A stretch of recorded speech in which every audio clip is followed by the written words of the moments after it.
والحمد لله رب العالمين. اللهم صل على سيدنا محمد وعلى آل سيدنا محمد وبارك وسلم.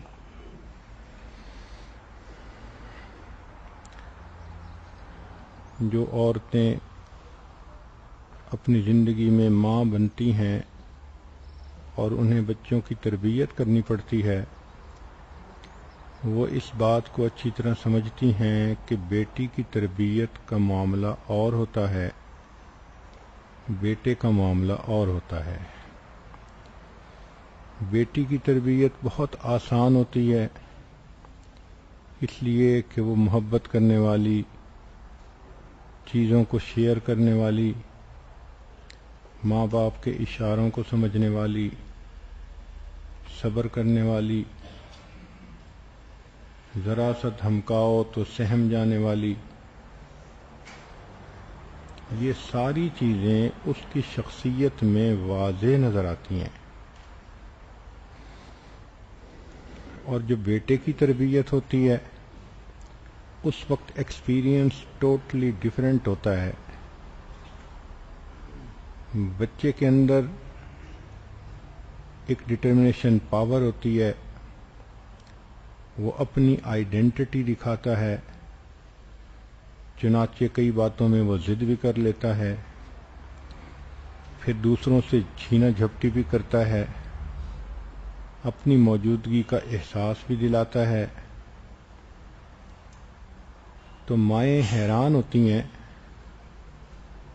کہ بچی کی تربیت کتنی آسان تھی اور بچے کی تربیت کتنی مشکل ہوتی ہے. ہم نے اپنے گھر میں اس کا تجربہ کیا کہ حنانہ کو سمجھانا اتنا آسان کہ ایک مرتبہ اس نے گلا خراب تھا، کسی نے لالی پاپ دیا، اس میں منہ ڈال دیا، تو میں نے کہا حنانہ اس کو پھینک دو.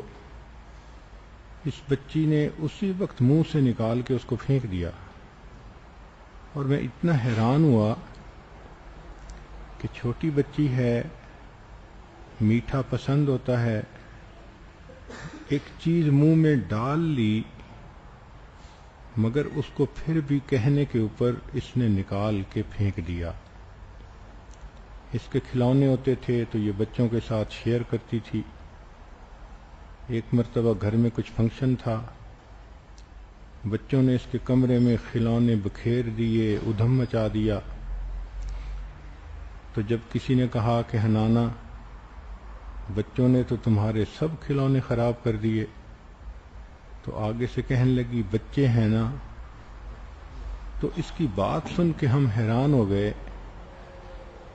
تو یہ اس قدر دوسروں کے ساتھ مل جل کر رہنے والی، بات ماننے والی، پیار محبت کرنے والی شخصیت تھی.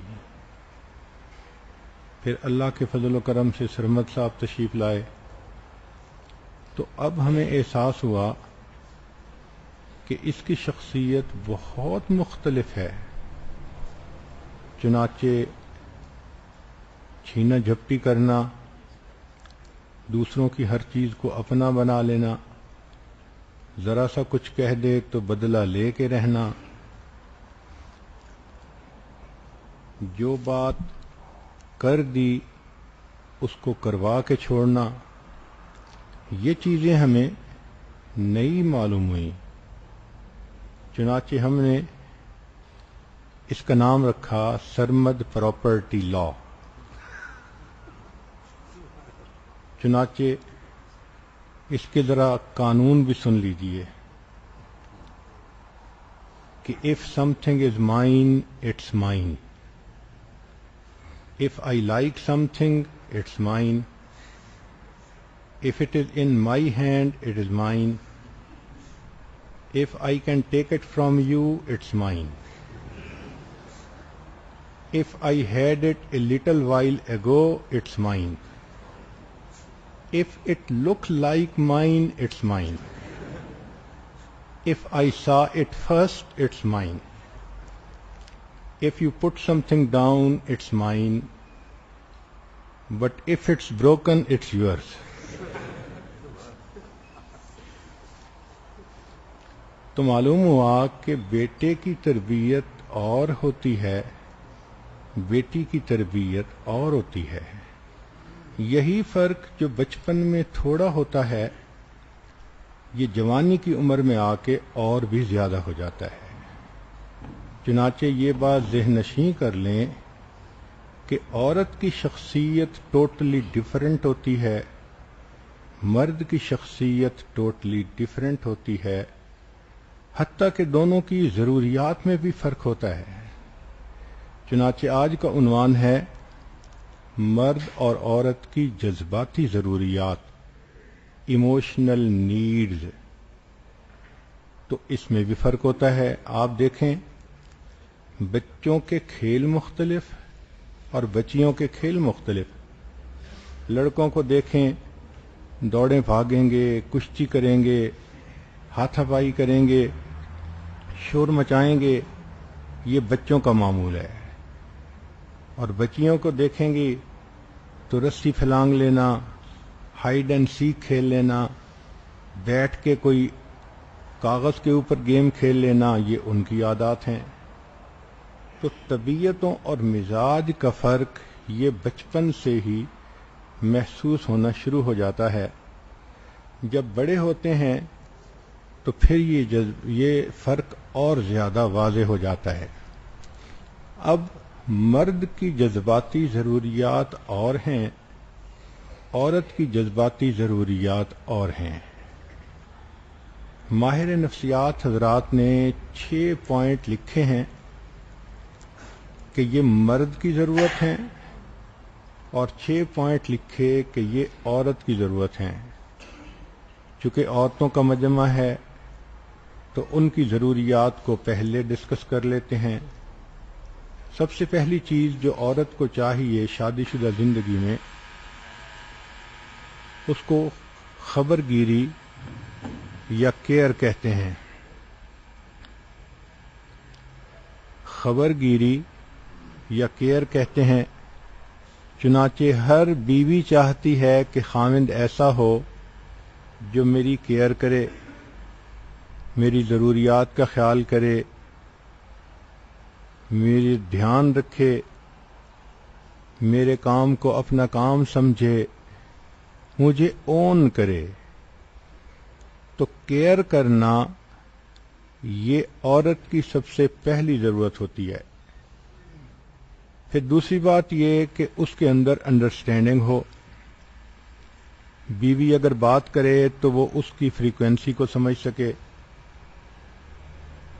سیم گریڈ کے اوپر بات کر سکیں، دونوں ایک دوسرے کی طبیعتوں کو وہ سمجھتے ہوں اور ایک دوسرے کے ساتھ ان کی ذہنی ہم آہنگی ہو. تیسری چیز عورت کو عزت ملنا، رسپیکٹ ملنا. اگر آپ کسی جانور کو بھی ہیوملیٹ کریں تو وہ بھی نفرت کرتا ہے،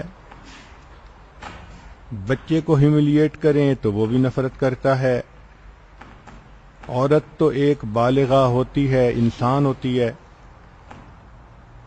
تو ہیوملیشن کو کوئی بھی پسند نہیں کرتا، عزت کو ہر کوئی پسند کرتا ہے. چنانچہ عورت چاہتی ہے کہ میں جہاں ہوں وہاں انسان ہونے کے ناطے میری عزت ہو.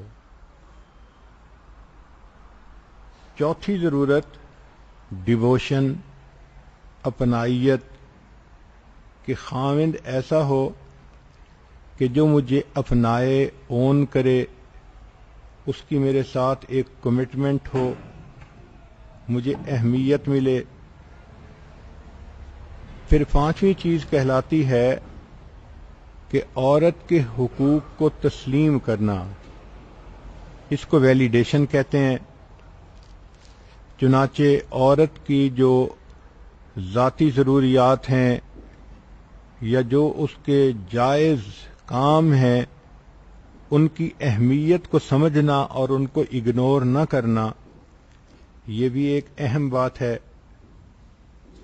اور چھٹی چیز ری ایشورنس، یقین دہانی، عورت کے دل میں یہ یقین بٹھانا کہ اس کو گھر کے اندر محبت ملے گی اور اس کا گھر آباد رہے گا.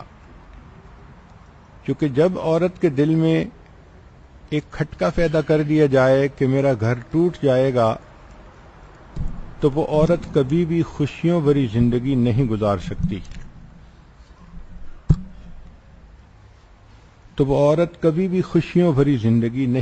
سکتی. تو یہ 6 چیزیں عورت کی ضرورت ہوتی ہیں: خبرگیری، ذہنی ہم آہنگی، عزت کا ملنا، اپنائیت کا ملنا، اس کے حقوق کا تسلیم ہونا اور اس کے دل میں یقین دہانی کا ہونا.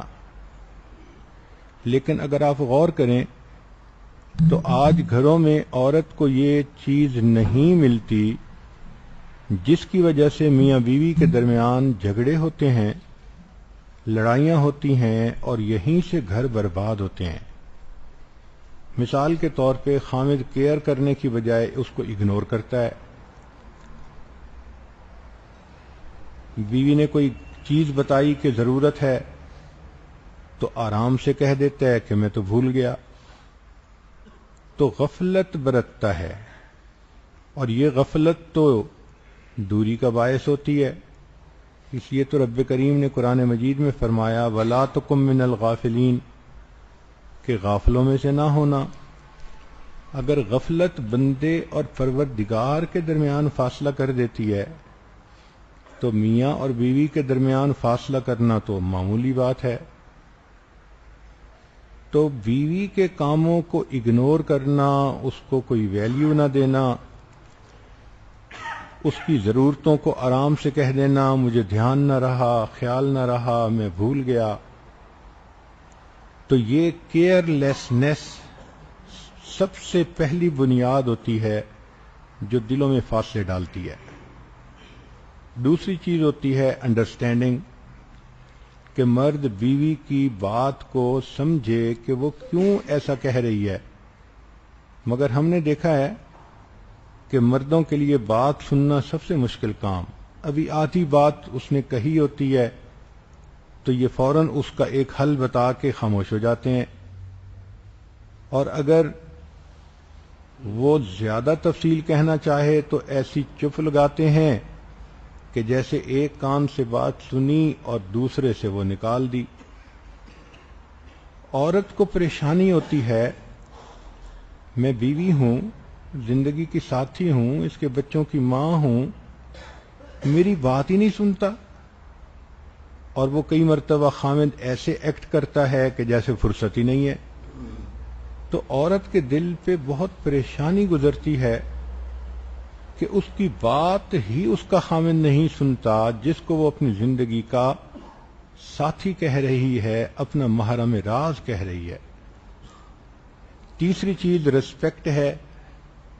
تو اس میں بھی آپ دیکھیں کہ کئی مرد بہت زیادہ بلنڈر کمٹ کرتے ہیں، اپنے ہی بچوں کے سامنے بیوی کو ڈانٹنا شروع کر دیتے ہیں. جس باپ نے بچوں کے سامنے بیوی کو ڈانٹا وہ کیا ایکسپیکٹ کرتا ہے کہ یہ بچے کل بیوی کی ماں کی بات مانیں گے؟ تو یہ تو بہت بڑا نقصان ہے. مگر یہ غصہ بھی عجیب مصیبت ہے کہ ذرا سی بات پہ غصہ کر لیتے ہیں اور یہ بھی نہیں دیکھتے کہ ہم کس کے سامنے بات کر رہے ہیں. چنانچہ ماں باپ کے سامنے بیوی کو ڈانٹنا، بچوں کے سامنے بیوی کو ڈانٹنا، رشتہ داروں کے سامنے، حتیٰ کہ گھر کے کام کرنے والی عورتوں کے سامنے یا مردوں کے سامنے بیوی کو ڈانٹنا، تو دوسرے کی عزت نفس مجروح ہوتی ہے. اپنا تو انسان اختیار دکھا دیتا ہے کہ دیکھو میری پاور کتنی ہے، مگر یہ تو نہیں سمجھتا کہ دوسرے کے دل پہ کیا گزر رہی ہوتی ہے. چوتھی چیز تھی ڈیووشن، اپنائیت.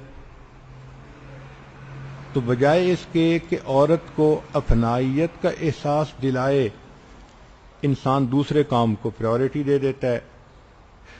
نوکری کو پریورٹی مل جاتی ہے، دوستوں کو بھی مل جاتی ہے، بچوں کو بھی مل جاتی ہے، لیکن بیوی کا نام لسٹ میں لاسٹ کے اوپر بھی نہیں آتا، تو صاف ظاہر ہے کہ اس کا دل اس پر بہت غمگین ہوتا ہے۔ پانچویں چیز ہے حقوق کو تسلیم کرنا، ویلیڈیشن اس کو کہتے ہیں۔ اس معاملے میں بھی بہت کوتاہی کرتے ہیں۔ ہم نے دیکھا کہ نیک لوگ بھی اپنی بیوی کو اپنے ماں کے رحم و کرم پہ چھوڑ دیتے ہیں۔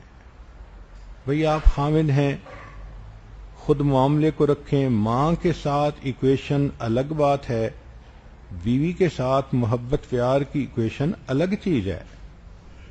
اب خود ایک طرف ہو کہ ایک بچی کو ایک بوڑھی عورت کے سپرد کر دینا، تو ہم نے دیکھا ہے کہ ساس صاحبہ کو بھی پھر حکومت کرنے کا مزہ آتا ہے، وہ بھی چھوٹی چھوٹی باتوں کا بتنگڑ بنا لیتی ہے۔ بیٹی ذات اپنی بیٹی وہی غلطی کرتی ہے تو اگنور کر جاتی ہے، اور بہو سے اس سے کم درجے کی غلطی ہوتی ہے تو ٹاک آف دی ٹاؤن بنا دیتی ہے۔ تو یہ کوتاہیاں گھر ٹوٹنے کا سبب بنتی ہیں۔ اس لیے خاوند کو چاہیے کہ عورت کو کسی تیسرے کے رحم و کرم پہ نہ چھوڑے۔ ہم نے بعض جگہوں پہ دیکھا کہ جی جوائنٹ فیملی ہے اور ہمارے سارے فیصلے ہمارے بڑے بھائی کرتے ہیں۔ بھئی باقی فیصلے کاروباری بھلے بڑے بھائی کرتے پھریں، لیکن میاں بیوی کا معاملہ تو میاں بیوی کا ہے نا، اس میں بڑے بھائی کہاں سے ٹپک پڑے؟ تو یہ کوتاہیاں ہوتی ہیں کہ جس کی وجہ سے پھر عورت کا دل دکھتا ہے اور میاں بیوی کے درمیان پھر فاصلے آ جاتے ہیں۔ اور چھٹی چیز تھی ری ایشورنس، تو اس میں بھی کوتاہی ہوتی ہے۔ معمولی بات پہ دوسری شادی کی دھمکی، میں دوسری شادی کر دوں گا، میں دوسری بیوی لے آؤں گا، میں تمہیں گھر سے نکال دوں گا، میں تمہیں طلاق دے دوں گا، ماں باپ کے گھر بھیج دوں گا۔ یہ الفاظ زبان سے کہہ دینے تو آسان ہے، لیکن مرد یہ نہیں سمجھتا کہ عورت جب یہ لفظ سنتی ہے کہ میں تمہیں ڈائیورس کر دوں گا تو اس کے دل پہ کیا گزرتی ہے۔ وہ بیچاری سپلٹ پرسنالٹی بن جاتی ہے۔ بلا وجہ طلاق کی دھمکی دینا، اس سے بڑا بلنڈر کوئی خامد نہیں کمٹ کر سکتا۔ تو معمول کی زندگی کو اگر آپ اینالائز کریں تو ان چیزوں میں بہت زیادہ کوتاہیاں ہوتی ہیں، اور یہ چیز لا علمی کی وجہ سے بھی ہوتی ہے اور طبیعت کی ہٹ دھرمی کی وجہ سے بھی ہوتی ہے۔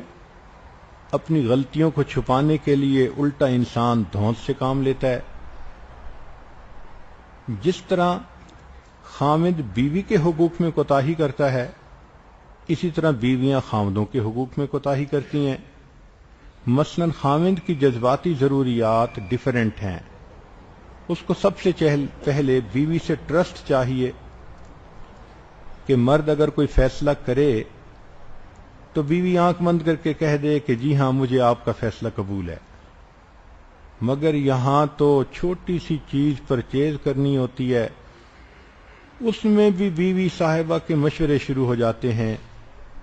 وہ اپنا آئی کیو لیول دکھانا شروع کرتی ہے، آپ نے یہ چاہا، نہیں میں یہ پسند کرتی ہوں، کوئی کام تو آپ کا ٹھیک ہوتا نہیں، میں کیا کروں۔ لو اتنی سی بات تو عورت نے کر ماری، لیکن خاوند کے دل میں تو یہ بٹھا دیا نا کہ میرے کسی فیصلے سے یہ خوش نہیں ہوتی۔ اب اس فکرے کے اندر کتنی زہر بھری ہوئی تھی، عورت کو اس کا احساس ہی نہیں ہوتا۔ اس کو یہ احساس ہونا چاہیے کہ اللہ رب العزت نے مرد کو بڑا بنایا ہے، تو بڑے نے جس کو بڑا بنایا یہ بھی اس کو بڑا بنا کے رکھے۔ چھوٹا بننے میں اس کی عزت ہے۔ اگر یہ خاوند کی برابری پہ اتر آئے گی تو اپنا نقصان کرے گی۔ امیر کو امیر نہ سمجھنا یہ بے برکتی کا ذریعہ ہوتا ہے۔ چنانچہ مرد فیصلے کر لے، اگر اس میں کوئی شرعی قباحت نہیں تو اگر تھوڑا طبیعت کے خلاف بھی ہے تو چپ کر جانے میں کیا مصیبت ہے؟ یہ کہاں لکھا ہے کہ جو فیصلہ مرد کرے لازمی ٹوک ٹکائی کرنی ہے، لازمی اس کو کرٹیسائز کرنا ہے؟ اس سے مرد کا ٹرسٹ شیک ہو جاتا ہے اور پھر وہ مرد کوتاہیوں کی زندگی گزارتا ہے۔ دوسری چیز جو مرد کو چاہیے اس کو ایکسیپٹنس کہتے ہیں، قبولیت کہتے ہیں۔ چنانچہ مرد زندگی گزار رہا ہے، عورت کو پیار بھی دیتا ہے، گھر کے خرچ کا بھی خیال رکھتا ہے، تو اب عورت اس مرد کے چھوٹے موٹے معاملے کو قبول کرے، ایکسیپٹ کرے، اس کی طبیعت کا بھی لحاظ رکھے، توقع رکھے کہ اس کی طبیعت رف اینڈ ٹف ہے، یہ کبھی کوئی یہ بات بھی کر سکتا ہے، یہ لفظ بھی بول سکتا ہے، تو اس پہ صبر کر لینا سب سے آسان علاج ہوتا ہے۔ تیسری چیز جو مرد کو چاہیے اس کو اپریسیشن کہتے ہیں، کہ عورت اپنے خاوند کے گن گائے۔ مرد چاہتا ہے اگر میں اس کو محبت پیار دے رہا ہوں تو یہ اس کے بدلے مجھے بھی اپریشیٹ کرے۔ چنانچہ جو بیویاں اپنے ساس سسر کے سامنے خاوند کی تعریف کرتی ہیں، ماں باپ کے سامنے خاوند کی تعریف کرتی ہیں، رشتہ داروں میں احباب میں اپنے خاوند کی تعریف کرتی ہیں، تو وہ مرد اور زیادہ اپنی بیوی کے ساتھ اچھا ہونے کی کوشش کرتا ہے۔ کوتاہی کیا ہوتی ہے کہ شکایتیں شروع ہو جاتی ہیں۔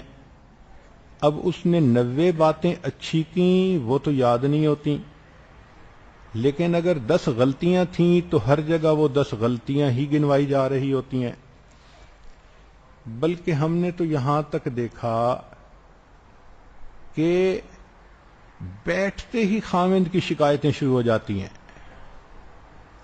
تو جو عورت خاوند کی شکایتیں کرنے لگے وہ تو اللہ کو بھی پسند نہیں ہوتی۔ اس لیے تو نبی الاسلام نے فرمایا کہ میں نے معراج میں دیکھا کہ عورتوں کی اکثریت جہنم میں تھی، تو پوچھا کہ اے اللہ کے نبی وسلم کیا وجہ؟ فرمایا اس لیے کہ خاوند کی ناشکری کرتی ہیں، چیزوں پہ لعنت بھیجتی ہیں۔ تو یہ جو شکایتی ایٹیٹیوڈ ہے یہ بہت زیادہ کلنگ ہوتا ہے، اس کو بدلنے کی کوشش کرنی چاہیے۔ یہ صرف خاوند کی شکایت نہیں ہو رہی ہوتی، یہ اللہ رب العزت کی بھی شکایت ہو رہی ہوتی ہے کہ اس نے مجھے زندگی کا ساتھی کیسا دیا۔ تو اس لیے عورت کو چاہیے کہ اگر اپریشیٹ کرے گی تو خاوند اپنے آپ کو اور زیادہ بہتر بنانے کی کوشش کرے گا۔ ایک چیز جو مرد کو چاہیے اس کو ایڈمائریشن کہتے ہیں، تعریف کرنا۔ مگر دیکھنے میں یہ بات آئی ہے کہ گھر کی مرغی دال برابر، اور کئی مرتبہ خاوند کو بھی بچوں میں سے ایک بچہ سمجھ لیتی ہیں اور اس کی اصلاح کی کوشش میں لگ جاتی ہیں، اس کو سمجھانے لگ جاتی ہیں جیسے ایک چھوٹے بچے کو سمجھایا جاتا ہے، اور اپنے ایٹیٹیوڈ کو وہ نہیں فیل کرتی کہ میں کر کیا رہی ہوں۔ ٹھیک ہے کسی موقع پہ کوئی مشورہ ہو، اصلاح کی بات بندہ کر دے تو وہ بہت اچھی، لیکن ہر وقت چھوٹے بچوں کی طرح بیٹھ کے اس کو سبق پڑھانے کی کوشش کرنا، پٹی چڑھانے کی کوشش کرنا، یہ چیز مرد کے لیے قابل قبول نہیں رہتی، اور ہر چیز میں عیب نکالنے کی کوشش کرنا یہ تو بہت ہی بری بات ہے۔ بہت پہلے بھی ایک واقعہ سنایا تھا کہ ایک بزرگ تھے مگر بیوی اللہ توبہ تھی، کسی بات کو نہیں مانتی تھی۔ انہوں نے ایک دن دعا مانگی کہ یا اللہ کوئی ایسی بات ہو کہ یہ خدا کی بندی کچھ صبر کر جائے اور اچھا گزارا کرے میرے ساتھ، تو ان کو کرامت ملی اڑنے کی۔ چنانچہ وہ اڑتے ہوئے اپنے گھر کے اوپر سے گزرے۔ اب بیوی نے کسی آدمی کو اڑتے ہوئے دیکھا تو وہ تو بڑی حیران کہ یہ کیسا ولی ہے اور کیسا کامل ہے۔ چنانچہ جب وہ گھر آئے تو عورت نے آتے ہی کہا، آپ بڑے ذاکر شاغل بنے پھرتے ہیں اور بڑے مسلح کی باتیں کرتے ہیں، میں نے آج اللہ کے ولی کو دیکھا، وہ تو دیکھو کیسا اڑ رہا تھا۔ انہوں نے کہا، اللہ کی بندی وہ میں ہی تو تھا۔ جب انہوں نے یہ کہا تو وہ تھوڑی دیر سوچ کے کہنے لگی، اچھا میں بھی سوچ رہی تھی یہ ٹیڑھا ٹیڑھا کیوں اڑ رہا ہے۔ تو مقصد یہ کہ جب ماننا ہی نہیں تو میم میخ تو نکل ہی آنی ہے کہیں نہ کہیں سے۔ اپنا خامد عالم ہوتا ہے، عالم نظر نہیں آتا، مفتی ہوتا ہے، مفتی نظر نہیں آتا، خامد کی بات میں وزن ہی نظر نہیں آتا۔ اس کو کہتے ہیں گھر کی مرغی دال برابر۔ تو عورت کو چاہیے کہ مرد کو اس کا مقام دے جو شریعت نے اس کو دیا ہے۔ پانچویں چیز جو مرد کو چاہیے اس کو کہتے ہیں اپروول، منظوری۔ کیا کہ مرد کے گھر کے اندر جو کام ہوتے ہیں، مثلا کسی بات پہ اس نے اپنے بچے کو ٹوک دیا یا سختی کر لی، تو یہ ضروری نہیں ہوتا کہ بچوں کے سامنے ہی ماں بولنا شروع کر دے۔ آپ تو ہر بات پہ غصے ہو جاتے ہیں، یہ بچہ ہے، غلطی ہو گئی تو کیا ہوا؟ نہیں، اگر خامند نے کوئی ایسا سٹیپ لے لیا تو خاموش رہیں تھوڑی دیر۔ بچے کے ذہن میں یہ مت ڈالیں کہ میں اس کی سائیڈ لے رہی ہوں۔ ہاں، جب الگ ہوں گے تو اس وقت اپنے میاں سے بات ڈسکس کر لیں کہ بچوں پہ اتنی سختی نہ کریں۔ مگر دیکھا یہ گیا ہے کہ صبر نام کی چیز تو کئی دفعہ طبیعت میں ہوتی ہی نہیں ہے، اس لیے باتوں کے بتنگڑ بن جاتے ہیں۔ عورتیں چھوٹی چھوٹی بات پہ الزام تراشی شروع کر دیتی ہیں، اور جب میاں بیوی آپس میں کوئی بات کرنے بیٹھتے ہیں تو ایک لمبی فہرست ہوتی ہے عورت کے پاس، اور پتہ ہے کہاں سے بات سٹارٹ کرتی ہے؟ جس دن رخصتی ہوئی تھی، جس دن رخصتی ہوئی تھی اس دن ایسا ہوا تھا۔ وہ بات اس وقت بیٹھی یاد دلا رہی ہے جب یہ 5 بچوں کی ماں بن گئی ہے۔ تو ناکامیوں کی لمبی فہرست کو یاد رکھنا، غلطیوں کی لمبی فہرست کو یاد رکھنا، اور جب کبھی بات ہو تو پھر رخصتی کے دن سے لے کے اس کو گنوانا شروع کر دینا، یہ بہت بڑی کوتاہی ہے۔ چھٹی چیز جو مرد کو چاہیے اس کو انکریجمنٹ کہتے ہیں، حوصلہ افزائی کہتے ہیں۔ مرد غلطی بھی کر لے لیکن عورت اگر اس کے ساتھ صبر کے ساتھ اچھے انداز سے بیہیو کرے تو مرد کی حوصلہ افزائی ہوتی ہے۔ وہ اگر پہلے غلطی کر چکا تو آئندہ اپنی اصلاح کے لیے کوشش کرتا ہے کہ بیوی نے اس کی حوصلہ افزائی کی۔ مرد کے حوصلے گھٹانے والی باتیں کرنا یہ گھر کو توڑ دیتی ہیں۔ چنانچہ مردوں کی کوتاہیاں ہوتی ہیں جس وجہ سے عورت گھر میں دلچسپی لینا چھوڑ دیتی ہے، عورت کی کوتاہیاں ہوتی ہیں جس وجہ سے مرد گھر سے باہر دلچسپی لینا شروع کر دیتے ہیں۔ اب یہ وہ باتیں ہیں جو ماہر نفسیات نے لکھی ہیں۔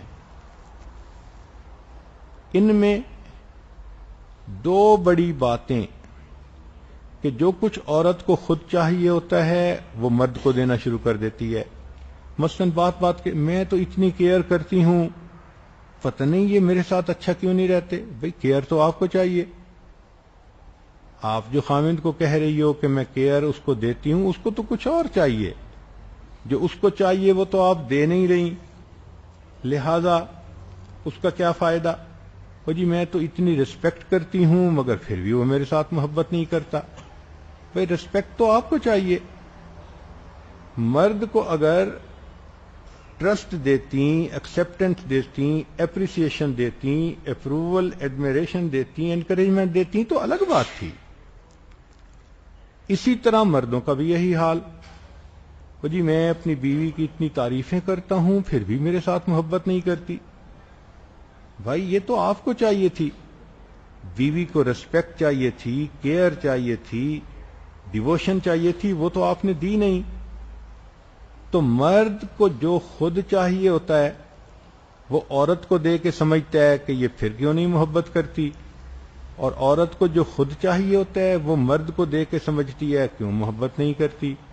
تو اس چیز کو سمجھنا چاہیے کہ کس کی ضرورت کیا ہے۔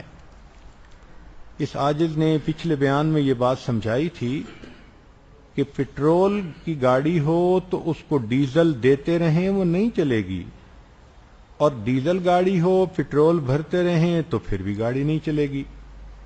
تو دونوں کی ضروریات ایموشنل الگ الگ ہیں، لہذا اس کا دھیان کرنا چاہیے، اس کا خیال کرنا چاہیے۔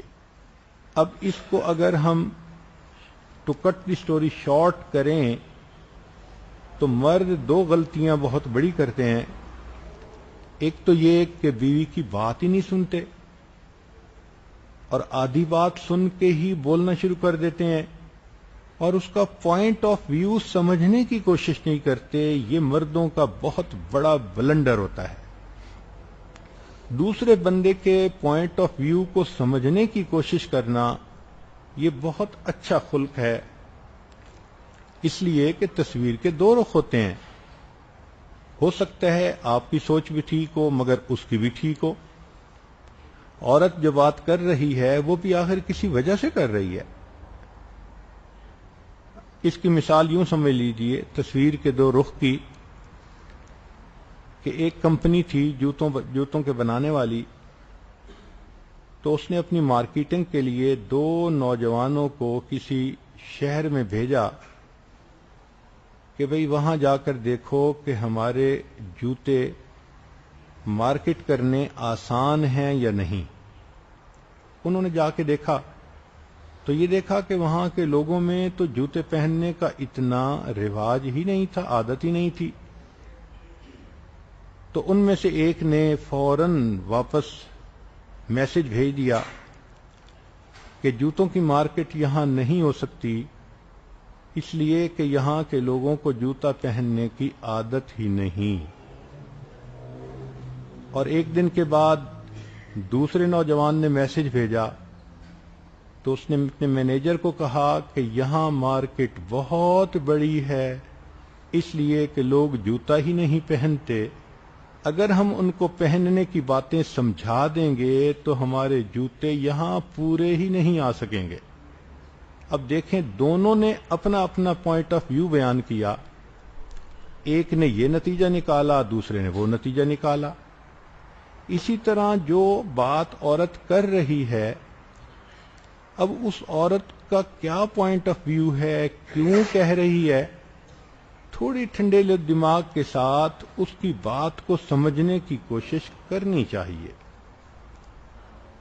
چنانچہ کتابوں میں ایک کہانی لکھی ہے، ایک حجام تھا، اس کے پاس ایک لڑکا آتا تھا تو حجام سمجھتا تھا یہ بہت بیوقوف لڑکا ہے،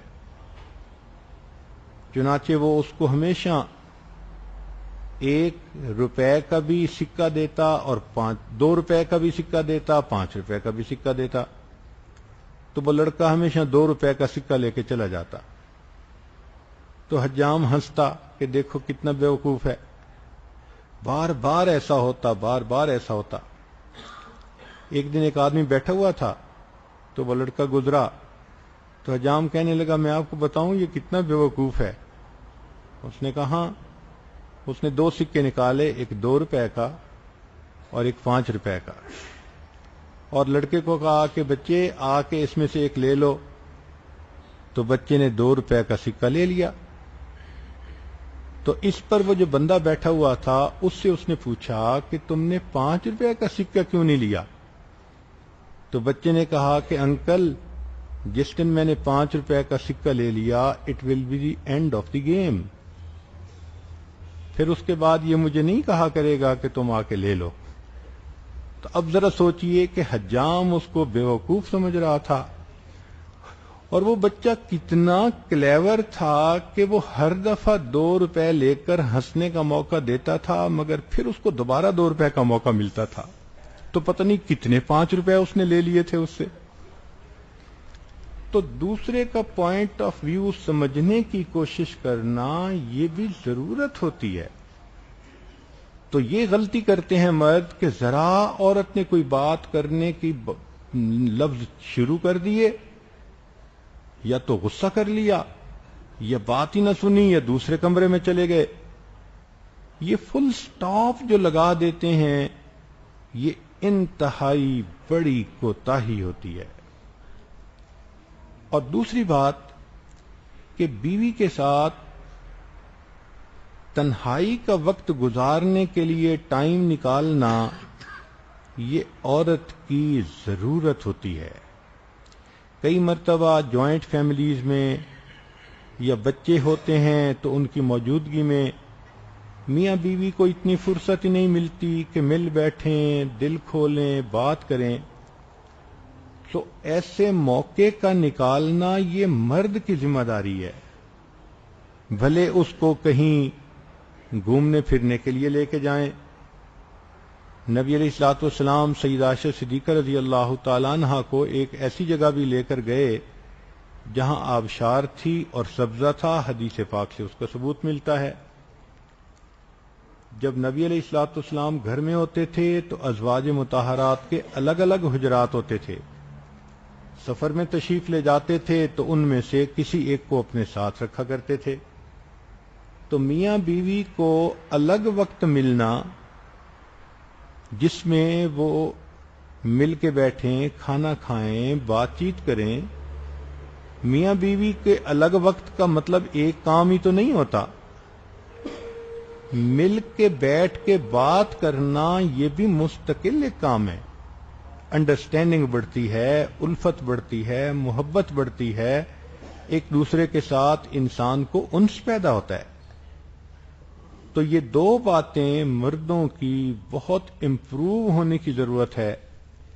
ایک تو بیوی کی بات کو سنا کریں اور اس کا پوائنٹ آف ویو سمجھنے کی کوشش کیا کریں، اور دوسرا اس کو وقت دیا کریں، موقع دیا کریں کہ وہ اپنے میاں کے ساتھ بیٹھے بات کرے، آپس میں محبت پیار کی باتوں کا تبادلہ ہو تو اور زیادہ دل ایک دوسرے کے قریب ہو جائیں۔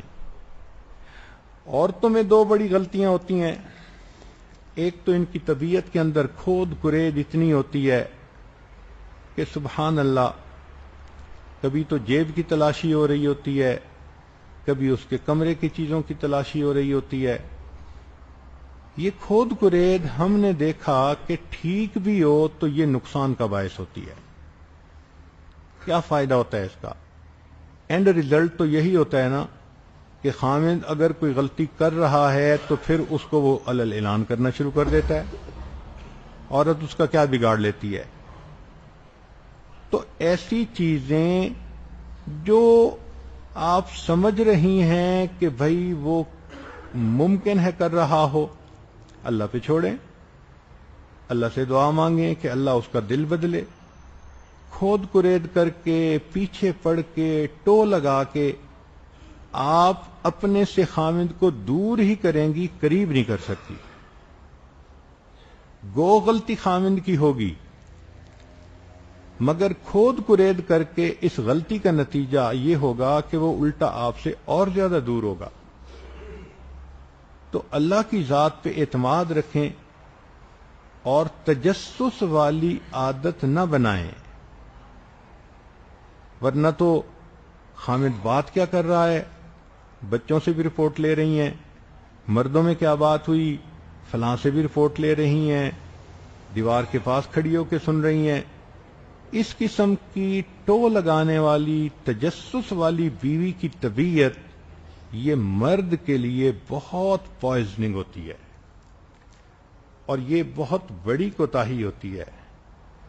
اور دوسری بات کہ اگر بالفرض گھر کے معاملات میں خامند کوئی فیصلہ کر دے تو عورت کو کوشش کرنی چاہیے کہ جتنا بھی مشکل ہو اس فیصلے کو قبول کرے، حت الوسع اس کو نہ کرے۔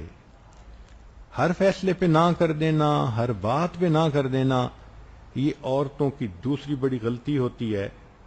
چنانچہ اگر عورتیں اپنی ان دو غلطیوں کو ٹھیک کر لیں، مرد اپنی ان دو غلطیوں کو ٹھیک کر لیں، تو ہم نے یہ دیکھا کہ پھر زندگی بہت محبت و پیار کے ساتھ گزرتی ہے۔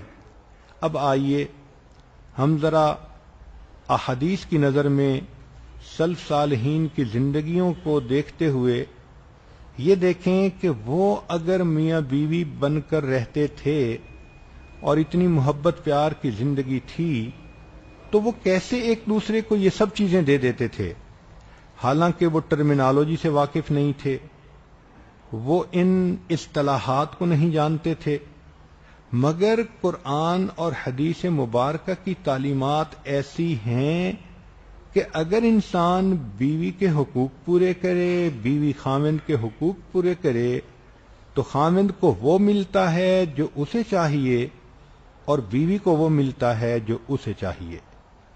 چنانچہ ہم پہلے بیوی کے ضروریات کی طرف آتے ہیں کہ بیوی کو کیئر چاہیے، خبرگیری چاہیے۔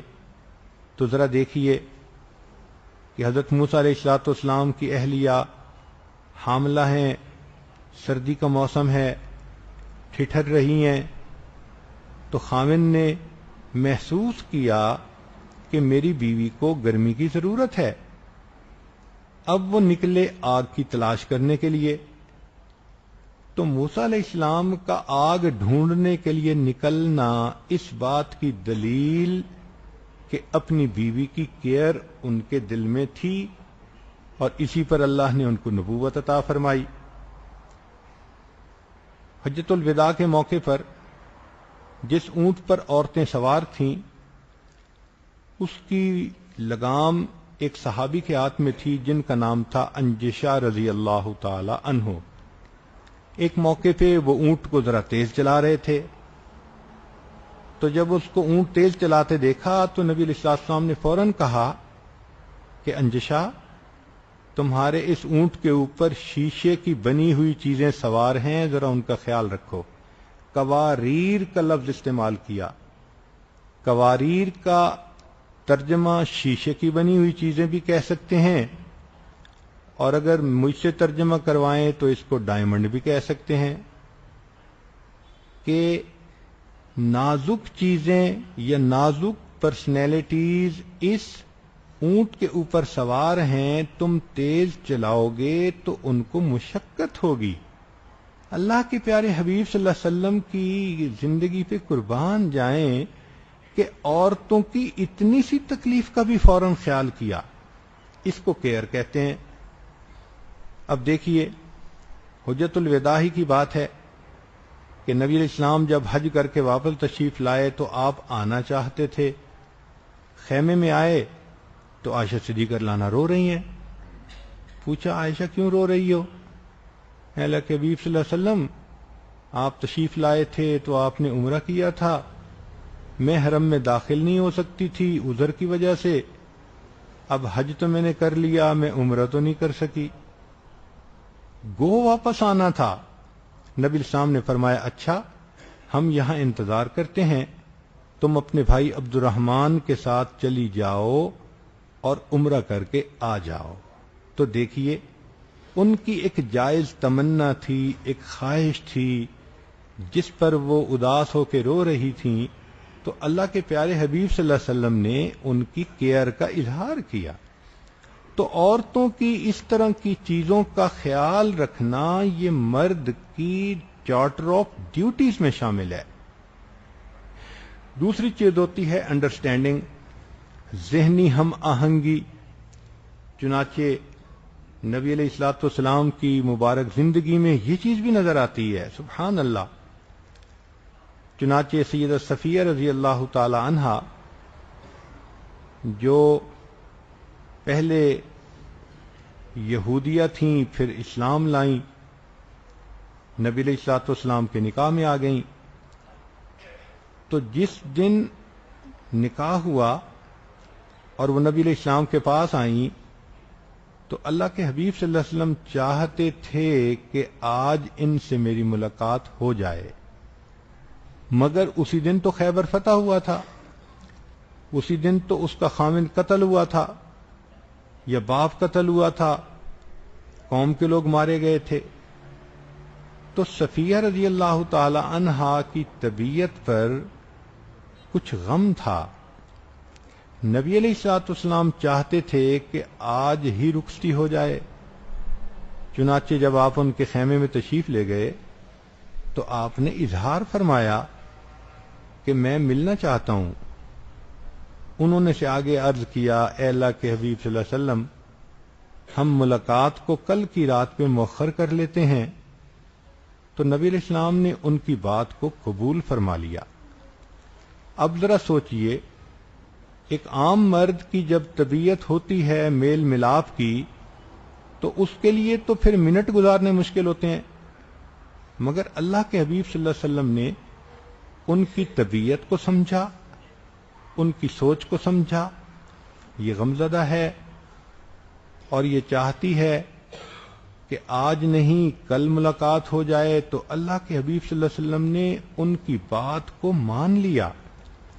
پھر جب دوسرے دن ملاقات ہوئی تو اس وقت انہوں نے یہ کہا کہ میں نے کل اس لیے نہ کی تھی کہ مجھے ڈر یہ تھا کہ کہیں ایسا نہ ہو کہ آپ تو میرے ساتھ میل ملاپ میں مصروف ہوں اور وہ آپ کے دشمن اتنا قریب تھے وہ کہیں آپ کے خیمے پہ حملہ نہ کر دیں. تو مجھے آپ کی جان زیادہ عزیز تھی، اس لیے کل میں نے اس کام سے نہ کی تھی. تو دیکھیے نبی علیہ الصلوۃ والسلام نے ان کی کیفیت کو انڈرسٹینڈ کیا. مرد کو بھی چاہیے کہ عورت کا کبھی مزاج کچھ ہوتا ہے، طبیعت کچھ ہوتی ہے، کیفیت کچھ ہوتی ہے، اس کو انڈرسٹینڈ کرنے کی کوشش کرے. اور مرد اور عورت کی سوچ تو بالکل ایک ہونی چاہیے. چنانچہ ایک میاں بیوی کی بات سنیے کہ بچے بیٹھے ہوئے تھے اور وہ ماں سے کوئی بات کر رہے تھے اور وہ ایک بات کہہ رہی تھی کہ نہیں ایسے کرنا چاہیے، ایسے کرنا چاہیے. کافی دیر بات چیت ہوتی رہی، اچانک اوپر سے میاں صاحب آ گئے. تو اب بیٹے نے اپنے ابو سے بات شروع کر دی کہ ابو اگر ایسا ہو تو ایسا ہو تو کیسا ہوگا. اللہ کی شان کہ انہوں نے وہی بات کی جو بیوی نے کی تھی. تو وہی بات سن کے کہنے لگا کیا کروں، ایک تو ان دونوں میں انڈرسٹینڈنگ اتنی ہے نا.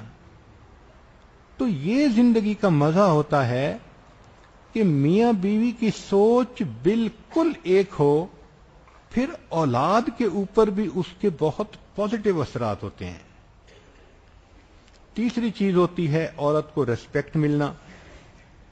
چنانچہ نبی علیہ الصلوۃ والسلام نے اپنی بیویوں کو عزت دی جس کی مثالیں احادیث میں موجود ہیں. ذرا غور کیجئے، صفیہ رضی اللہ تعالیٰ عنہا کی جب رخصتی ہوئی تو اگلے دن سفر تھا تو انہوں نے اونٹ پہ سوار ہونا تھا. اب عورت کے لیے اونٹ پر چھلانگ لگا کے سوار ہونا تو ممکن نہیں، یہ کام تو مرد کر جاتے ہیں، تو ان کے لیے مشکل تھی. تو اب وہ کیسے اونٹ پہ چڑھیں؟ تو اللہ کے حبیب صلی اللہ علیہ وسلم پاس موجود تھے. حدیث پاک میں ہے کہ نبی علیہ الصلوۃ والسلام نے اپنی ران مبارک آگے کی اور فرمایا صفیہ تم میری ران کے اوپر پاؤں رکھو اور سیڑھی بنا کر اس سے اوپر تم اونٹ پہ چڑھ جاؤ. اللہ کے پیارے حبیب صلی اللہ علیہ وسلم کا یہ عمل مردوں کے لیے آئی اوپنر ہے کہ محبوب خدا صلی اللہ علیہ وسلم ایک ضرورت کو محسوس فرما کر اپنی ران کو پیش فرما رہے ہیں کہ تم اس پہ پاؤں رکھو اور اپنے اونٹ کے اوپر چڑھ جاؤ. چنانچہ ایک صحابی نے نبی علیہ الصلوۃ والسلام کو دعوت دی، اے اللہ کے حبیب صلی اللہ علیہ وسلم آپ میری طرف سے کھانا قبول فرمائیے. آپ نے فرمایا عائشہ اس نے کہا نہیں بس میرے پاس تو اتنا ہے کہ صرف آپ کو میں کھلا سکتا ہوں. فرمایا میں نہیں آؤں گا. پھر دوبارہ انہوں نے کہا, آپ نے کہا میں نہیں آؤں گا. جب تیسری مرتبہ انہوں نے کہا کہ جی ہاں میں آپ کی بیوی کی بھی دعوت کروں گا, نبی صاحب نے فرمایا اچھا میں تمہاری دعوت قبول کرتا ہوں. تو بیوی کی عزت بنانا یہ تو میاں کے اختیار میں ہوتا ہے. اب اگر خاوند بیوی کو ایسی عزت دے تو وہ کیوں نہیں خاوند پہ قربان ہوگی. چوتھی چیز ہے ڈیووشن, اپنائیت. چنانچہ عورت کو یہ احساس دلانا کہ میں آپ کا ہوں, میں سپلٹ پرسنالٹی نہیں ہوں, میں ایسا نہیں کہ گھر میں تمہیں بسا رہا ہوں من میں کسی اور کو بسا رہا ہوں. یہ مرد کی ذمہ داری ہوتی ہے. چنانچہ نبی علیہ الصلوۃ والسلام نے 25 سال کی عمر میں جب خدیجۃ الکبریٰ رضی اللہ تعالی عنہا کے ساتھ نکاح فرمایا تو آپ غور کیجئے کہ خدیجۃ الکبریٰ رضی اللہ تعالی عنہا اس سے پہلے 2 خاوندوں کے ساتھ رہ چکی تھیں اور یہ تیسرا نکاح تھا, اور 15 سال عمر کا فرق بھی تھا. وہ 40 سال کی تھیں, اللہ کے حبیب صلی اللہ علیہ وسلم 25 سال کے تھے. اور عورتیں محسوس کر سکتی ہیں کہ 40 سال کی عمر میں عورت کی جوانی کتنی پیچھے باقی رہ جاتی ہے. اس عمر میں نبی علیہ السلام نے ان سے نکاح فرمایا اور ان کی پوری زندگی پھر نبی علیہ الصلوۃ والسلام نے کوئی دوسرا نکاح نہیں کیا, انہی کے ساتھ. پھر نبی علیہ السلام نے ان کے ساتھ ایسی محبت کی زندگی گزاری اور انہوں نے نبی علیہ الصلوۃ والسلام کے ساتھ ایسی وفاداری کی زندگی گزاری کہ جب ان کی وفات ہو گئی اللہ کے حبیب صلی اللہ علیہ وسلم ان کو بعد میں بھی یاد کرتے تھے, آنکھوں میں سے آنسو آ جاتے تھے. چنانچہ ایک مرتبہ خدیجۃ الکبریٰ رضی اللہ تعالی عنہا کی بہن ملنے کے لیے آئیں. نبی علیہ السلام نے آواز سنی تو فرمایا کہ مجھے خدیجہ کی سی آواز آ رہی ہے. عائشہ رضی اللہ عنہا نے بتایا کہ ان کی بہن ملنے کے لیے آئی تھیں تو نبی علیہ الصلوۃ والسلام کی مبارک آنکھوں میں آنسو آ گئے. عائشہ رضی اللہ عنہا نے کہا آپ اس بوڑھی عورت کو کیوں اتنا یاد کرتے ہیں؟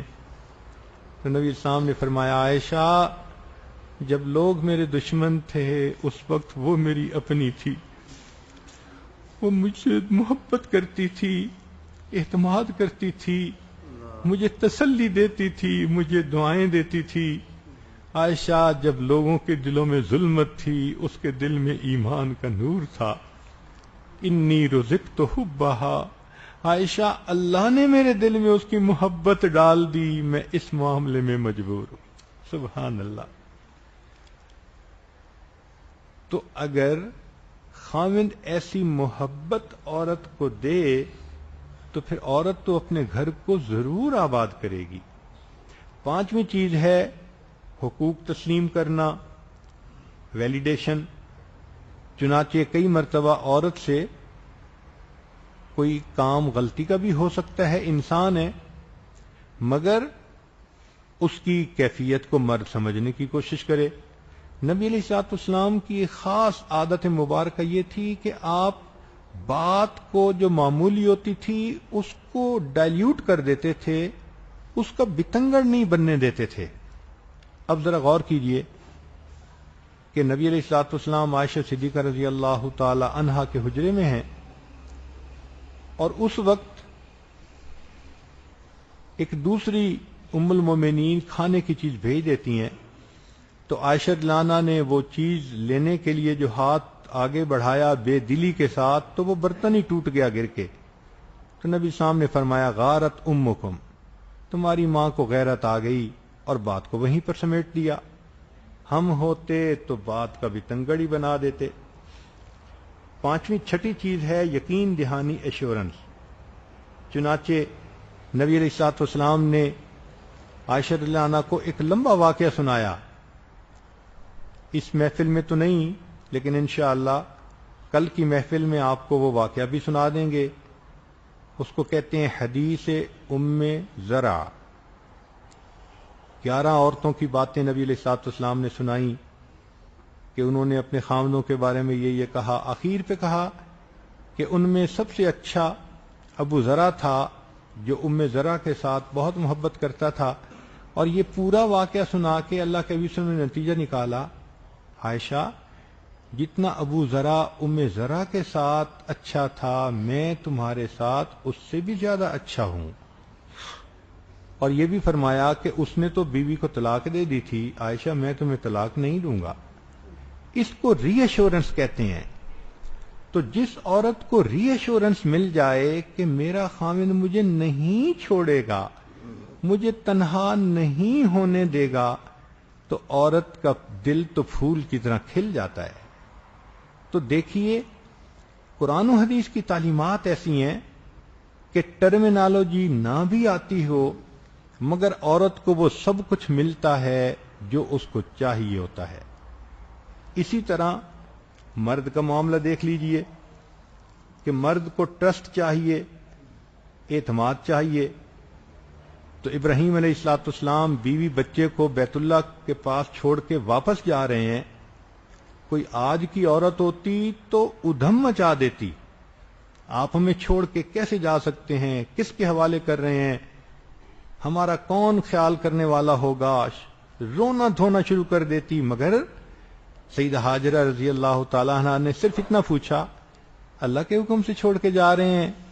انہوں نے سر ہلا دیا، فرمایا اچھا پھر اللہ تعالیٰ ہمیں ضائع نہیں فرمائیں گے. تو دیکھیں خاوند کے عمل پر ٹرسٹ کرنا یہ ان کی شان تھی. نبی علیہ الصلوۃ والسلام نے آ کر کہا کہ میں اللہ کا نبی ہوں تو خدیجہ الکبریٰ رضی اللہ عنہا نے فوراً کہا کہ اچھا میں آپ پہ ایمان لاتی ہوں. اس کو کہتے ہیں ٹرسٹ کرنا. تو اس وقت کی بیویاں اپنے خامدوں کو ٹرسٹ دیتی تھیں. صدیق اکبر عنہ کے گھر نبی علیہ السلام تشریف لائے کہ ہجرت پہ جانا ہے. نبی علیہ السلام نے صدیق اکبر نے گھر کا سارا مال جو تھا وہ لے لیا اور ان کی بیوی کو پتا تھا کہ پیچھے کچھ نہیں، کوئی اعتراض نہیں کیا. انہوں نے اپنے خاوند کو یہ فیصلہ کر کے جانے دیا. حتیٰ کہ بعد میں سسر جب آئے تو بچیوں نے پتھر جو ہے وہ رکھ دیے اپنے کپڑے میں اور کہا کہ ہمارے پاس بہت کچھ ہے، گھبرانے کی کوئی بات نہیں. تو ٹرسٹ بھی تو کوئی چیز ہوتی ہے نا. تو وہ اپنے خامدوں کے فیصلے پہ اتنا ٹرسٹ کرتی تھی. دوسری چیز ہوتی ہے قبولیت. چنانچہ ایکسیپٹنس. نبی علیہ الصلوۃ والسلام کی بڑی صاحبزادی سیدہ زینب رضی اللہ تعالیٰ عنہا، ان کا نکاح اس وقت ہوا جب کہ نبی علیہ الصلوۃ والسلام مکہ مکرمہ میں تھے اور ان کا نکاح اپنے خالہ زاد بھائی سے ہوا. خدیجہ الکبریٰ رضی اللہ عنہا کی بہن تھی، ان کا بیٹا تھا، ابو العاص اس کا نام تھا. اب یہ اسلام سے پہلے کی بات ہے. چنانچہ یہ معاملہ چلتا رہا حتیٰ کہ جب نبی علیہ السلام ہجرت کر کے آ گئے تو سیدہ زینب اپنے خاوندی کے پاس رہیں. اب اس بدر کے میدان میں ابو العاص مشرکین کے ساتھ مل کر لڑنے کے لیے آئے اور اللہ کی شان کہ وہ قید ہو گئے. جب بدر کے قیدیوں کو چھڑوانے کے لیے مشرکین نے فدیے کا مال بھیجا تو زینب رضی اللہ تعالی عنہا کے پاس ایک ہار تھا، قلادہ تھا. انہوں نے اپنا وہ ہار بھیجا. نبی علیہ السلام کے سامنے آیا تو آپ نے پہچان دیا یہ تو وہ ہار تھا جو خدیجہ الکبریٰ رضی اللہ تعالی عنہا نے شادی کے وقت اپنی بیٹی کو دیا تھا. جب وہ ہار اللہ کے محبوب صلی اللہ علیہ وسلم کے سامنے آیا آنکھوں میں آنسو آ گئے. فوت ہوئی بیوی یاد آئی. آپ نے صحابہ کو کہا اگر آپ لوگ مجھے مشورہ دیں تو میں بندے کو بھی آزاد کر دیتا ہوں اور یہ ہار بھی واپس کر دیتا ہوں. صحابہ نے کہا بہت اچھا. اب ابو العاص آزاد بھی ہو گئے اور ان کو ہار بھی مل گیا تو ان کے دل میں ایک محبت آ گئی نبی علیہ الصلوۃ والسلام کی. چنانچہ وہ واپس لوٹے. اب اس دوران نبی علیہ السلام نے ان سے یہ کہا کہ آپ واپس جاؤ تو بھئی میری بیٹی کو میرے پاس بھیج دینا. انہوں نے وعدہ کر لیا. چنانچہ سیدہ زینب رضی اللہ عنہا نبی علیہ السلام کی خدمت میں آ گئیں. واقعے کی تفصیل تو نہیں کر سکتے اس وقت. اب ایک موقع پہ ابو العاص شام تجارت کے سفر کے لیے گئے. لوگوں کے بھی مال بہت سارے تھے اس میں شامل. وہ تجارت کی قافلہ لے کے واپس آ رہے تھے کہ صحابہ کی ایک جماعت کے ساتھ ان کا مقابلہ ہو گیا. اب اس موقع پہ صحابہ نے ان سے مال چھین لیا. اب جب مال چھین لیا تو ان کو احساس ہوا کہ بھئی میری ذمہ داری ہے, لوگ مجھ سے مانگیں گے, اور مال مجھ سے چھن گیا. تو وہ مدینہ آ گئے. جب مدینہ آ گئے تو زینب رضی اللہ عنہا سے انہوں نے کنٹیکٹ کیا. اب ذرا غور کیجئے کہ نبی علیہ الصلوۃ والسلام کو پتہ چلا کہ ابو العاص آئے ہیں, تو نبی علیہ السلام نے حدیث مبارکہ کے الفاظ ہیں, فرمایا اکرمی مثواہ, کہ زینب اپنے خاوند کا خیال رکھنا. وہ مشرک ہے, ابھی وہ کافر ہے, اور مشرک اور مسلمان عورت کے نکاح کا جو مسئلہ تھا ابھی اس کی آیتیں نہیں اتری تھیں, یہ اس سے پہلے کی بات ہے. تو نبی علیہ السلام نے فرمایا کہ اس کا خیال رکھنا. ان کا اللہ کے حبیب صلی اللہ علیہ وسلم وہ تو مال کے لیے یہاں آئے ہیں. فرمایا مال کے لیے آئے ہیں مگر آنے والے کے ساتھ اچھا برتاؤ تو کیا جاتا ہے. چنانچہ ان کے کھانے پینے کا پورا انتظام کیا گیا, اور نبی علیہ الصلوۃ والسلام نے پھر صحابہ کو بلایا اور کہا کہ بھئی اگر آپ لوگ ان کا مال واپس کر دیں تو بہت اچھی بات ہوگی. تو نبی علیہ السلام نے پہلے ابو العاص کا شکریہ ادا کیا کہ ابو العاص, میں نے آپ کو کہا تھا میری بیٹی کو بھیج دینا, آپ نے اس کو میرے پاس بھیج دیا, میں آپ کا شکریہ ادا کرتا ہوں. اور پھر فرمایا کہ تمہارا مال میں تمہیں واپس کر رہا ہوں. ابو العاص کے دل پہ اس کا اتنا اثر ہوا کہ اس مال کو لے کر وہ مکہ مکرمہ گئے اور لوگوں کو کہا کہ تم اپنے اپنے مال سب مجھ سے لے لو. جب سب کے مال واپس کر دیے تو کہنے لگے سنو میں کلمہ پڑھ کے مسلمان ہو رہا ہوں. تو دیکھیے کہ سیدہ زینب رضی اللہ تعالیٰ عنہا نے اپنے خاوند کے ساتھ کتنا ایکسیپٹنس کا معاملہ کیا. پھر اپریسیشن. نبی علیہ الصلوۃ والسلام عائشہ رضی اللہ عنہا کو فرماتے ہیں کہ عائشہ آپ مجھے مکھن اور کھجور کو ملا کے کھانے سے زیادہ پسندیدہ ہو. تو فوراً آگے سے بولی اے اللہ کے حبیب صلی اللہ علیہ وسلم آپ مجھے مکھن اور شہد کو ملا کے کھانے سے زیادہ پسندیدہ ہیں. تو نبی علیہ السلام فوراً مسکرائے, عائشہ تمہارا جواب بہت اچھا تھا. تو اپریشیٹ کرنا اپنے خاوند کو, محبت کا اظہار کرنا, یہ تو عورت کے ذمہ ہوتا ہے. آگے ہے ایڈمیریشن. تو عائشہ رضی اللہ عنہا نبی علیہ السلام کی اتنی تعریفیں کرتی تھیں. مشہور اشعار ہیں لنا شمسم وللآفاق شمس, اے آسمان ایک تیرا سورج ہے ایک میرا سورج ہے, مگر فرق یہ ہے کہ تیرا سورج دن میں طلوع ہوتا ہے, میرے ہاں سورج عشاء کے بعد طلوع ہوتا ہے. مگر اے آسمان تیرا سورج ایک دن آئے گا کہ اس کی روشنی ختم ہو جائے گی, جو میرا سورج ہے اس کی روشنی وقت کے ساتھ بڑھتی جائے گی, اور اللہ رب العزت کے ہاں وَلَلْآخِرَةُ خَيْرٌ لَكَ مِنَ الْأُولَىٰ کی ان کو خوشخبری مل چکی ہے.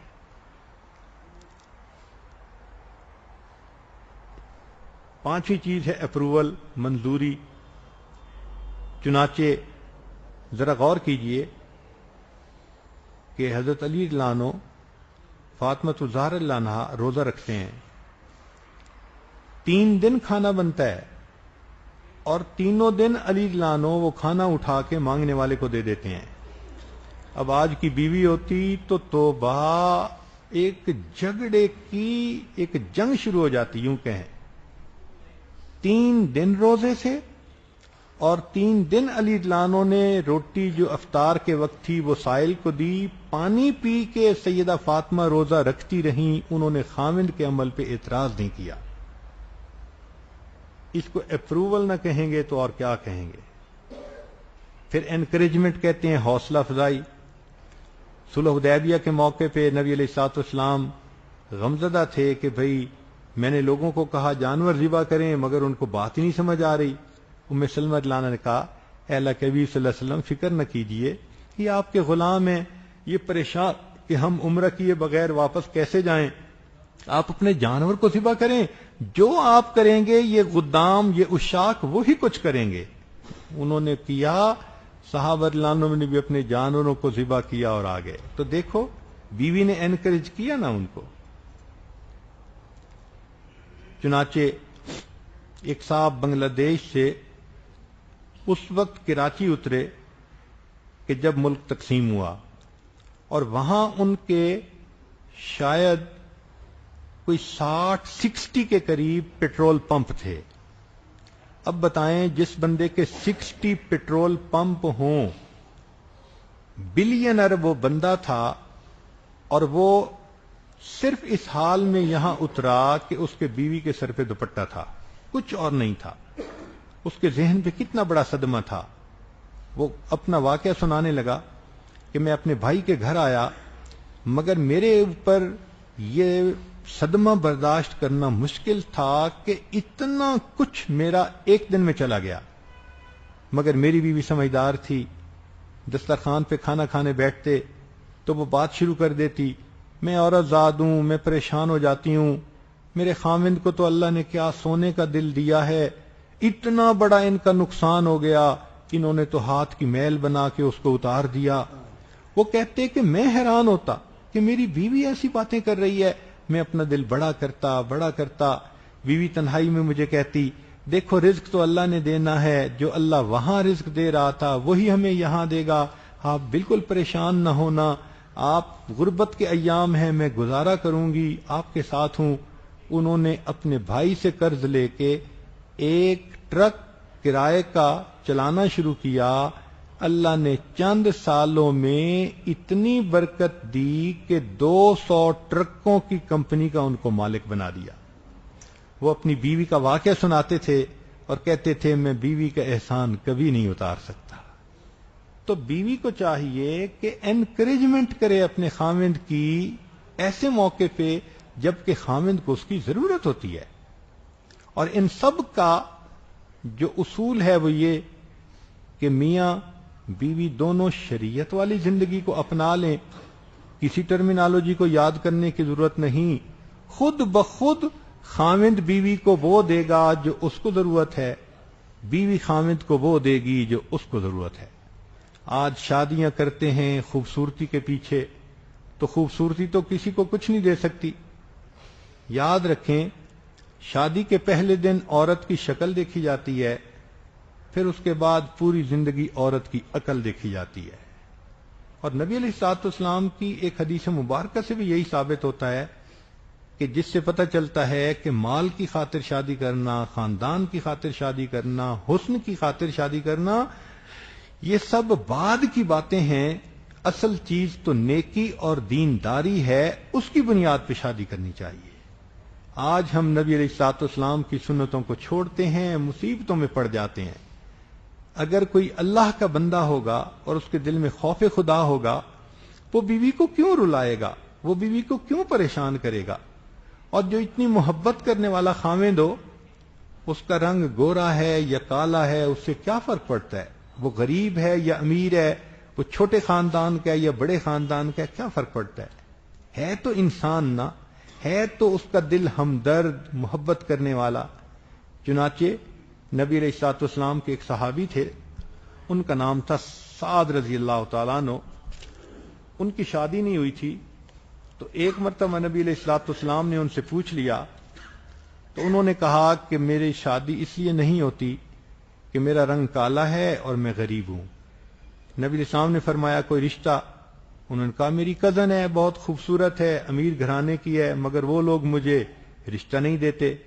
تو نبی علیہ السلام نے کہا جاؤ اس کے والد کو بتاؤ میں نے تمہارے ساتھ اس کا نکاح کر دیا۔ کسی شاعر نے اس کو اشعار میں کہا، تو آپ ذرا اشعار بھی سن لیجئے کہ اس وقت کی عورتیں کس طرح دین کی خاطر اپنا سب کچھ قربان کرنے کے لیے آمادہ ہو جاتی تھیں۔ ایک بندہ سعد نامی آپ کا اصحاب تھا، رنگ کالا اس کا تھا اور نقد میں نایاب تھا۔ ایک دن دریائے رحمت آ گیا یوں جوش میں، سعد کو بیٹھے بٹھائے لے لیا آغوش میں، سعد تو نے اپنی شادی آج تک کی یا نہیں؟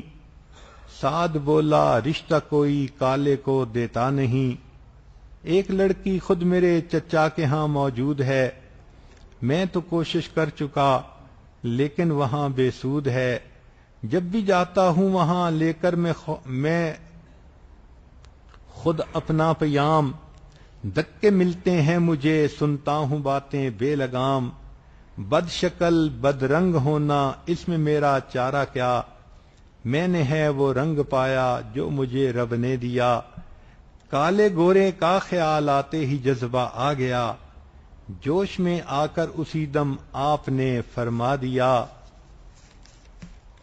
سعد میں نے آج تیرا عقد اس سے کر دیا، اپنے چچا جی کو جا کر یہ خبر جلدی سنا، سعد نے سن کر نبی کی گفتگو پرواز کی، اپنے چچا جان کے دروازے پر آواز دی، سن کے یہ آواز وہ جلدی سے باہر آ گئے، سعد کی اس بات سے دل میں بہت گھبرا گئے، بولے تو ہے رنگ کا کالا ہے اور مفلس غریب، میں تجھے لڑکی دوں اپنی یہ کہاں تیرا نصیب، سعد کے چچا عمر بن وہب بولے بے حجاب، بھاگ جا در سے میرے ورنہ کروں گا میں خراب، سعد بولے اپنی مرضی سے تو میں آیا نہیں، مصطفیٰ نے بھیجا تھا اور اب بھی جاتا ہوں وہیں، سعد تو یوں ڈر سے واپس آ گئے سوئے جناب، اور گئے اندر چچا کھاتے ہوئے کچھ پیچ و تاب، لڑکی ان کی سن چکی تھی سعد کے سارے جواب، بولی ابا خیر تو ہے کیوں تھا غصے کا خطاب، باپ بولا سعد حبشی میرے در پر آیا تھا اور تجھ سے شادی کا پیغام مجھ تک لایا تھا، رنگ کا ہے کالا وہ اور مفلس و محتاج بھی، میری عزت اور دولت کی نہ رکھی لاج بھی، چاند سی بیٹی اسے دے دوں یہ تو ممکن نہیں، وہ دو کوڑی کا بنے داماد ہو سکتا نہیں، لڑکی بولی خود پیام عقد لے کے آیا تھا یا کسی نے بھیجا تھا اور بن کے قاصد آیا تھا، باپ بولا خود سے میں آیا نہیں کہتا تھا وہ، سرور کونین نے بھیجا ہے مجھ کو بیٹی دو، سن کے بس اس بات کو لڑکی تو وہ چلا اٹھی، کیا غضب کی بات ابا تم نے آج اس سے کہی، کب میں کہتی ہوں کہ اس کے رنگ کالے کو تو دیکھ، میں تو کہتی ہوں کہ اس کے بھیجنے والے کو دیکھ، کب میں کہتی ہوں کہ اس کے رنگ کالے کو تو دیکھ، میں تو کہتی ہوں کہ اس کے بھیجنے والے کو دیکھ، میں نے مانا کالا ہے وہ حسن میں بھی ماند ہے، بھیجنے والا تو لیکن 14ویں کا چاند ہے، تیری بیٹی اس کے کالے رنگ پر مسرور ہے، کالی کملی والے کی مرضی مجھے منظور ہے، اگر ایسی بیویاں ہوں جو کالی کملے والی کی مرضی کو دیکھ کر زندگی گزارنے والی ہوں تو سوچئے گھر جنت کا نمونہ بن جائیں گے، اللہ رب العزت ہمیں نیکوکاری پرہیزگاری کی زندگی نصیب فرمائے، وآخر دعوانا ان الحمدللہ رب العالمین۔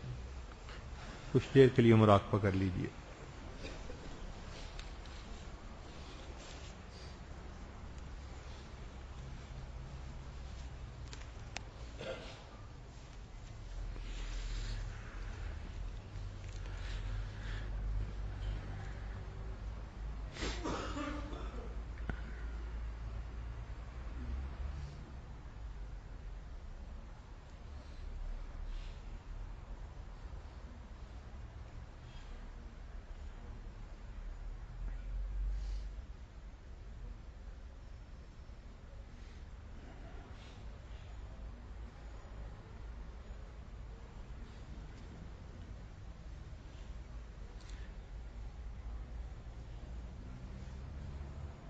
لا الہ الا اللہ محمد رسول اللہ۔ دعا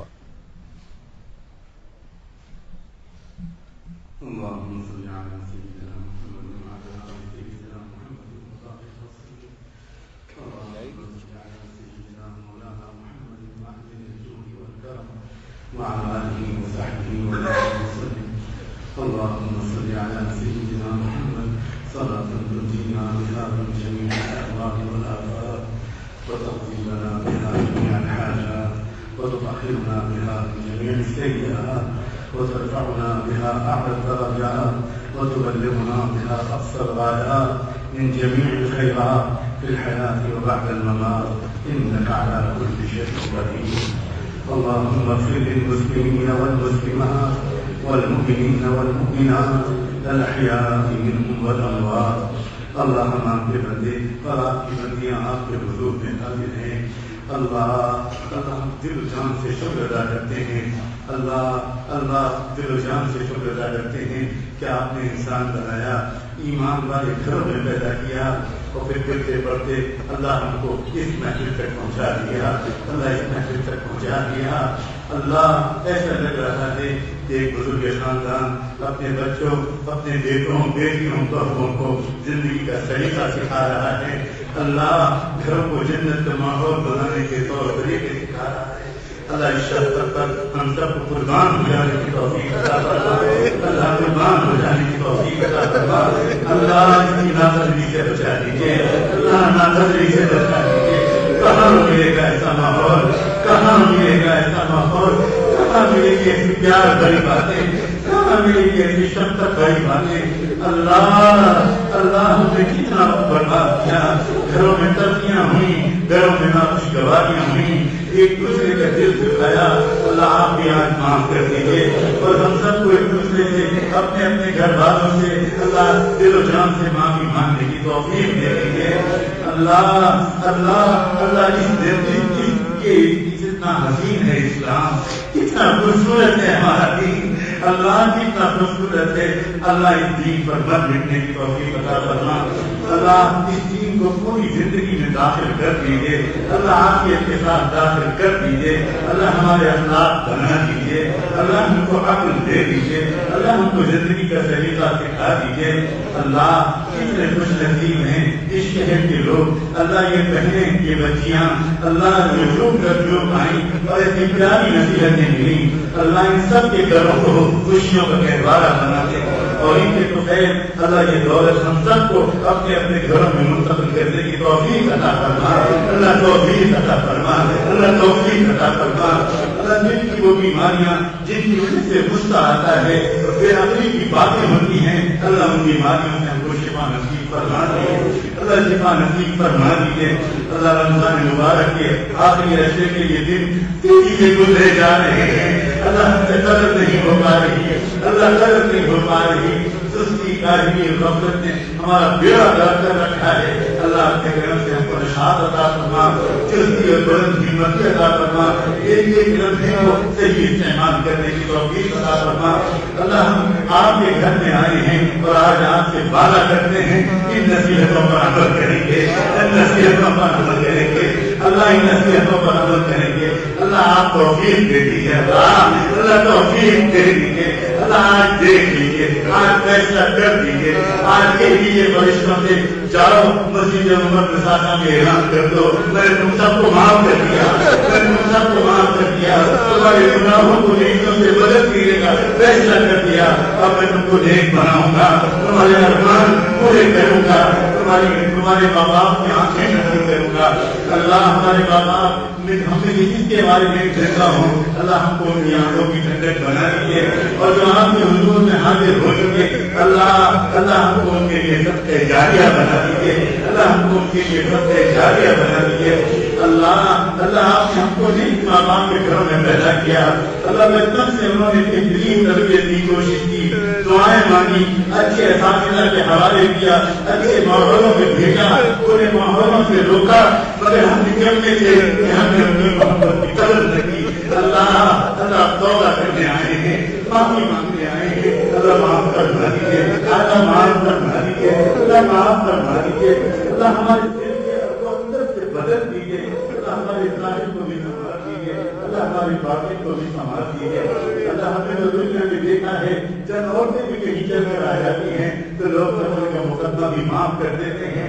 اللہ آج اگر ہم بھی نہیں تو اپنی بندیوں کے آمین کے بغیر آج ہم سب کو معاف کر دیجیے، ہم سب کو معاف کر دیجیے، اللہ معاف فرما دیجیے، اللہ معاف فرما دیجیے، اللہ معاف کر دیجیے، اللہ ہمیں نیک بنا دیجیے، اللہ ہم مایوس نہیں ہیں، بس اپنی کم ہمتی سے ڈر لگ رہا ہے، لیکن آپ کے رحم و کرم سے امید بھی ہے، اللہ آپ ہمیں خالی ہاتھ واپس نہیں کریں گے، اللہ آپ ہمیں خالی ہاتھ واپس نہیں کریے گا، اللہ ہمیں خالی ہاتھ واپس نہیں کریے گا، اللہ اپنے کرم سے اپنے اس محفل کو آباد رکھیے، اس محفل کو آباد رکھیے، اس کامل کو آباد رکھیے، اور ہم سب کو اللہ حقیقی قدر و استفادے کی توفیق عطا فرمائے۔